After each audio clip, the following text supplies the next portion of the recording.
दैनिक जागरण का संपादकीय डिक्टेशन। गति 100 शब्द प्रति मिनट। स्टार्ट होगा 5 सेकेंड बाद।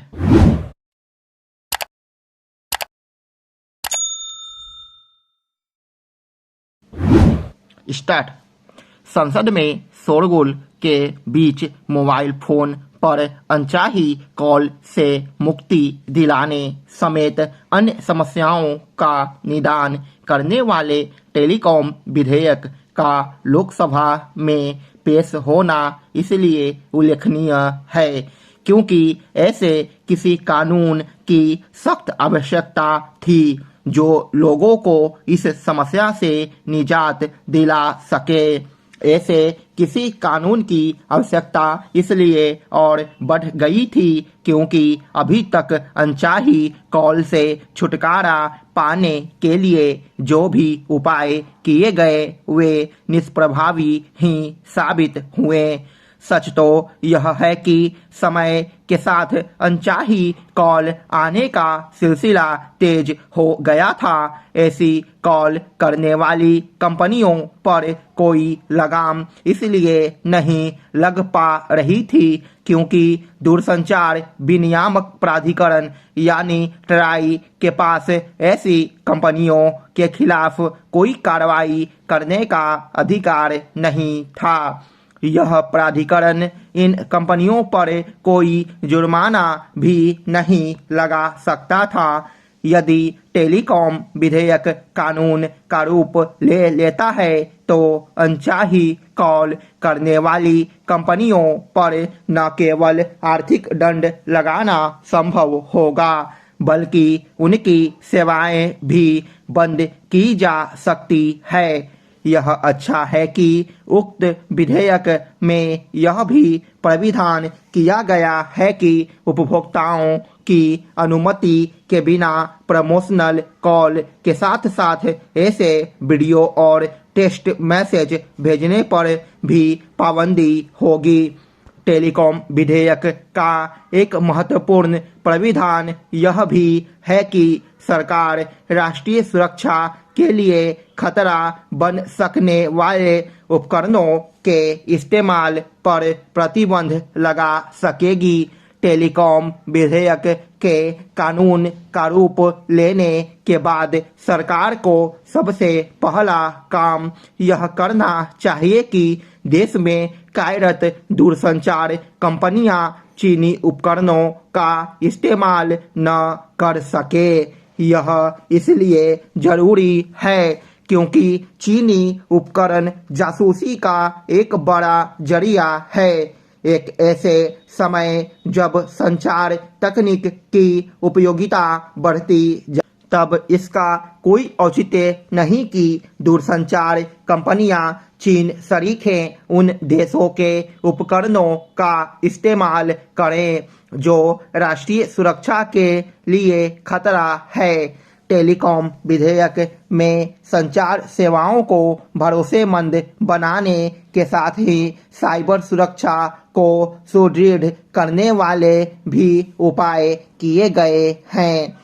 ऐसे उपाय समय की मांग है क्योंकि साइबर अपराध लगातार बढ़ते जा रहे हैं। कई मामलों में यह देखने में आया है कि साइबर अपराधियों को पकड़ना तो दूर रहा, उनकी पहचान तक करना कठिन हो जाता है। यह ठीक है कि विदेशी धरती से किए जाने वाले साइबर अपराधों पर लगाम लगाना कठिन है, लेकिन कम से कम यह तो होना ही चाहिए कि देश के भीतर सक्रिय जो तत्व साइबर अपराध करते हैं उनकी पहचान करके उनके खिलाफ आसानी से कार्रवाई की जा सके। मोबाइल फोन के जरिए ठगी और ऐप के माध्यम से धोखाधड़ी के बढ़ते मामले कोई शुभ संकेत नहीं।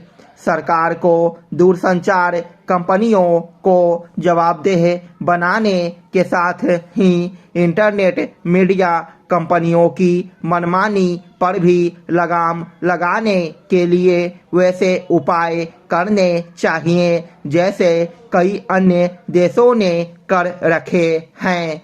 बाहरी दिल्ली के स्वरूप नगर इलाके में 9 वर्षीय बच्ची का अपहरण कर दुष्कर्म किए जाने और अपराध छिपाने के लिए उसकी हत्या कर सब मूनक नहर में फेंक देने की घटना की जितनी भर्त्सना की जाए कम है।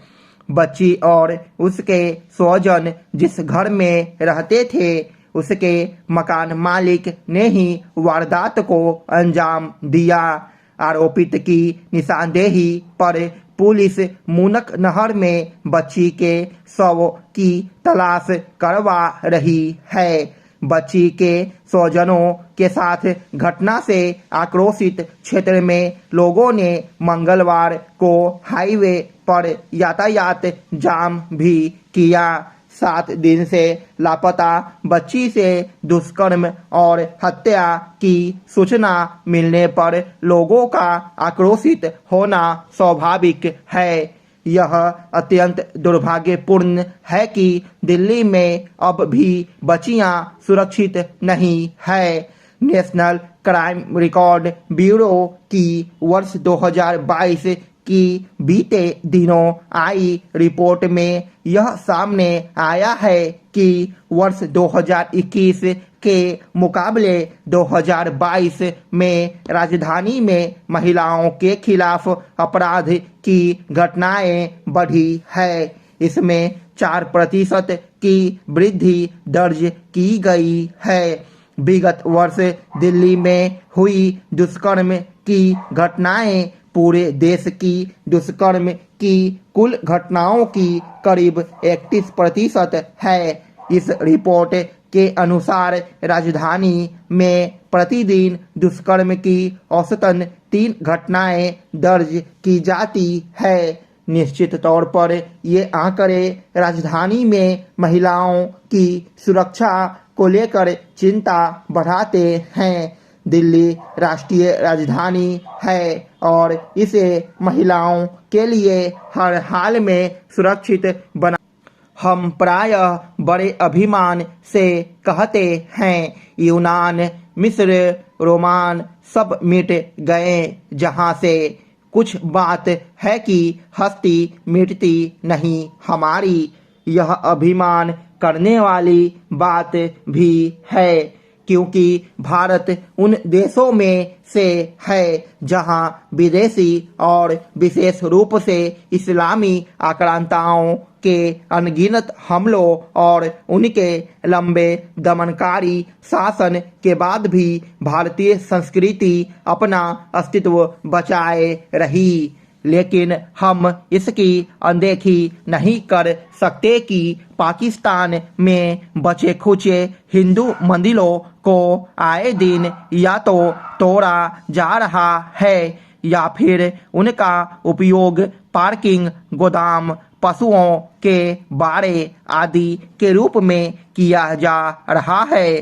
पाकिस्तान में अब गिनती के ही मंदिर बचे हैं। उन्हें भी नष्ट करने या फिर उन पर अवैध कब्जा करने का सिलसिला कायम है।